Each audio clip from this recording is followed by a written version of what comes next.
आज हम मध्यकालीन इतिहास से कुछ क्वेश्चन देखते हैं जिसमें गजनी का भी आएगा। इतिहास के किस स्रोत से सिंध पर आक्रमण की जानकारी मिलती है? तो चचनामा से मिलती है। चचनामा के लेखक हैं तो अली अहमद हैं। भारत पर पहला मुस्लिम आक्रमण किसके नेतृत्व में हुआ? तो अरबों के नेतृत्व में हुआ था। भारत पर पहला मुस्लिम आक्रमण 711 ईस्वी में हुआ था। मोहम्मद बिन कासिम ने भारत पर आक्रमण कर किस क्षेत्र को जीता? सिंध एवं मुल्तान को जीता था। मोहम्मद बिन कासिम किसका सेनापति था? तो उमैद खलीफा का था। अरबों द्वारा पहला सफल आक्रमण कब किया गया? तो 712 ईस्वी में किया गया था। अरब द्वारा पहला आक्रमण किसके नेतृत्व में किया गया? तो मोहम्मद बिन कासिम के नेतृत्व में किया गया था। पहली बार भारत में इस्लाम का प्रवेश किस आक्रमण द्वारा होता है? तो अरब आक्रमण द्वारा होता है। हिंदू शब्द का प्रयोग सर्वप्रथम किसने किया था? अरबों ने किया था। भारत में सर्वप्रथम जजिया कर किसके द्वारा लगाया गया? तो मोहम्मद बिन कासिम के द्वारा। दिरहम सिक्के का प्रचलन किसने करवाया था? तो मोहम्मद बिन कासिम ने। विष्णु शर्मा द्वारा लिखित पंचतंत्र का अरबी में अनुवाद किसने करवाया? तो मोहम्मद बिन कासिम ने करवाया था। 715 ईस्वी में मोहम्मद बिन कासिम की हत्या किसने करवाई? तो खलीफा सुलेमान ने कराई थी। अरबों के आक्रमण से संबंधित पुस्तक तारीख ए सिंध के लेखक कौन थे? तो मीर मुहम्मद मासूम थे। अरब आक्रमण के समय सिंध पर किसका शासन था? तो दाहिर का था। किस देशद्रोही की सहायता से मोहम्मद बिन कासिम ने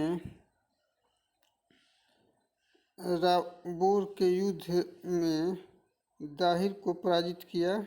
तो सरदार मुक्काहा ने किया था। सरदार मुक्काहा। राजा दाहिर के पिता का नाम क्या था? चच था। इसी के नाम पर चचनामा लिखा गया था।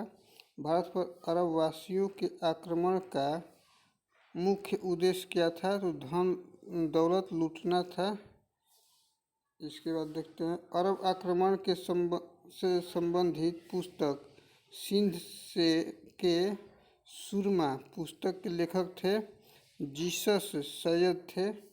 चच राजवंश की जानकारी किस पुस्तक में मिलती है? तो चचनामा से।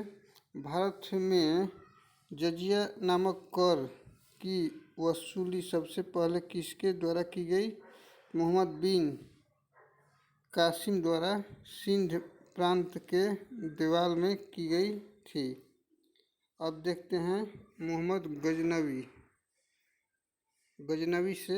गजनवी साम्राज्य की स्थापना किसने किया था? तो अल्पतगिन 932 ईस्वी में। गजनी साम्राज्य की राजधानी कहाँ थी? तो गजनी थी। अल्पतगिन की मृत्यु के बाद गजनी का शासक कौन बना था? पिरतिगिन था। प्रथम तुर्क आक्रमण के समय पंजाब का शासक कौन था? तो जयपाल था। जयपाल पंजाब के किस वंश से संबंधित था? तो शाही वंश से संबंधित था। सुबुक्तगिन किसका गुलाम दामाद था? तो अल्पतगिन का था। सुबुक्तगिन गजनी की गद्दी पर कब बैठा था? तो 977 ईस्वी में बैठा था। मोहम्मद गजनी का जन्म कब हुआ था? तो 1 नवंबर 971 ईस्वी में हुआ था। मोहम्मद गजनी के पिता का नाम था? तो सुबुक्तगिन था। सुबुक्तगिन के काल में मोहम्मद गजनी कहाँ का शासक था? तो खुरासान का शासक था। महमूद गजनी गजनी की गद्दी पर कब बैठा था? तो 998 ईस्वी में बैठा था। महमूद गजनी कितने वर्ष की अवस्था में गद्दी पर बैठा था? तो 27 वर्ष की अवस्था में।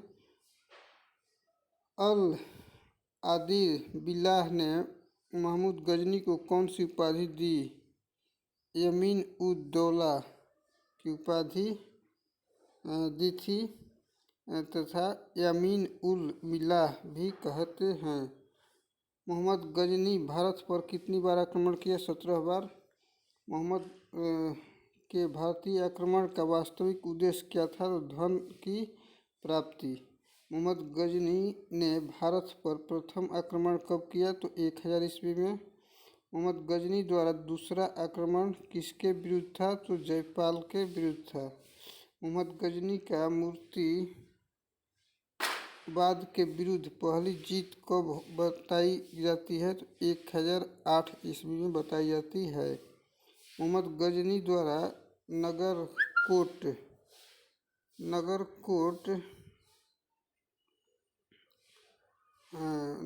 के विरुद्ध आक्रमण कब किया गया? तो 1008 ईस्वी में। मोहम्मद गजनी का सबसे चर्चित आक्रमण किसे माना जाता है? तो सोमनाथ मंदिर पर आक्रमण माना जाता है। महमूद गजनी द्वारा सोमनाथ मंदिर पर आक्रमण किया गया था तो 1025 ईस्वी में किया गया था। मोहम्मद गजनी द्वारा अंतिम आक्रमण कब किया गया था?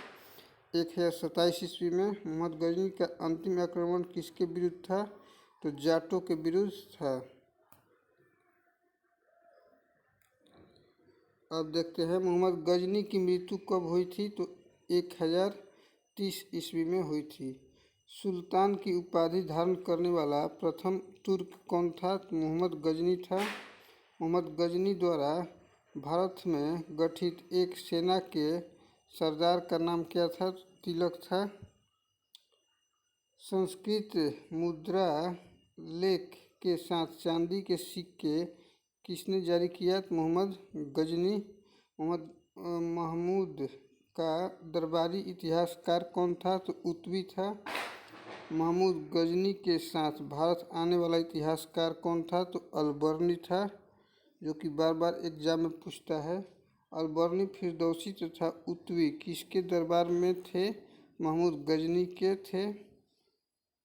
महमूद गजनी किस वंश से संबंधित था? तो यामिनी वंश से संबंधित था। अलबर्नी कहाँ का रहने वाला था? ख्वारिज्म या खीव आधुनिक तुर्कमेनिस्तान का था। किताब उल हिंद या तकनीक ए हिंद पुस्तक के लेखक हैं अलबर्नी। अलबर्नी की कृति किताब उल हिंद या तहकीक ए हिंद का अर्थ है तो भारत की खोज। किसके अनुसार गजनी ने भारत पर 17 बार आक्रमण किया था? तो सर हेनरी इलियट। किताब उल यामिनी तथा तारीख ए यामिनी की रचना किसने की थी? तो उत्वी ने। पुराणों का अध्ययन करने प्रथम मुसलमान था तो अलबर्नी था। शाहनामा के लेखक कौन हैं? तो फिरदौसी। तारीख ए सुबुक्तगीन के लेखक हैं तो बैहाकी हैं। तारीख ए हिंद पुस्तक का अंग्रेजी में अनुवाद किसके द्वारा किया गया था? तो सचाऊ ने किया था। तारीख ए हिंद पुस्तक का हिंदी में अनुवाद किसके द्वारा? तो रजनीकांत शर्मा द्वारा किया गया था। ठीक है, ये इतना ही था। इससे आगे मोहम्मद गौरी का आ जाएगा। तब तक के लिए लाइक कीजिए, शेयर कीजिए। इस तरह का वीडियो पाने के लिए कमेंट भी कीजिए। धन्यवाद।